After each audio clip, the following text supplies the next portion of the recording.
Let's bring in the hit list on this. With me in the studio, easy for me to say, Tom Ruskin, former NYPD detective and president of the CMP Group, and former FBI officer Bill Daly. Good to see you both. Thanks for being here. Is this a major concern? Where do you fall on this allegedly supervised release of illegal immigrants? It's a bunch of crap. You can't release... Just tell us how you really feel, Tom. Well, I was going to hold back, but I really was going to feel would be a Shep moment on the show. Basically, you can't release people who are in jail for violating your law. You just don't release it. There's no such thing as supervised release. What are they going to have? Ankle bracelets on 10,000 people? If the numbers are right and we're going to release up to 10,000 people who are in jail for violating our laws to begin with because they've crossed the border, because they're wanted on other crimes, it's ridiculous. And they're going to be on the streets of our cities, and it's going to put an extra burden on law enforcement at this point in time. Bill? Yeah, I think we should be ashamed that this is happening.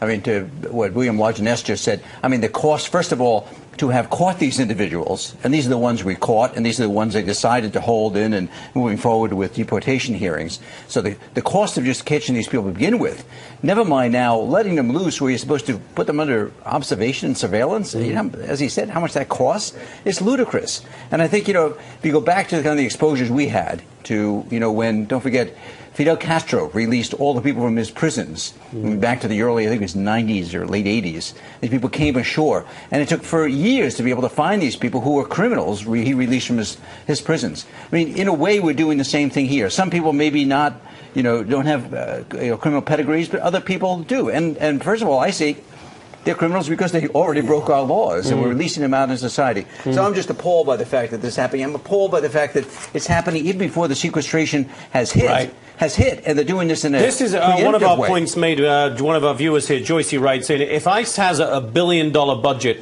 why are they turning illegals loose? They have the money right now. Is that a fair point? They do have the money right now? It's a very good point, and even more to Bill's point, because I like it. I think it's a good point. And we have many points, just don't get stuck on them. They're releasing it now. I mean, we haven't even gone through the sequence. Right.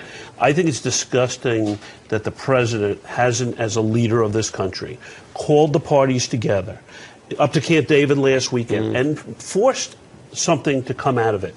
At least not the cuts that they're talking about. I mean, we're talking about air travel. We're talking about he would say, of course, that he has tried to get them to talk to each other, and he's having them all over to the White House for tea on Friday to sort it all out again. But I want to move on, if you don't mind, Bill, because I do mind. Can we they just annoy me. Don't they annoy you? I mean, they can't get anything done. No. Really? No, it's them like, all. It's not Republicans, children. Democrats, or the president. It's all of them. And closing line on this one, Jonathan. How much does it cost to keep somebody in and feed them some, 3 meals a day as opposed to letting them loose? Anyway, we'll close on that. All right.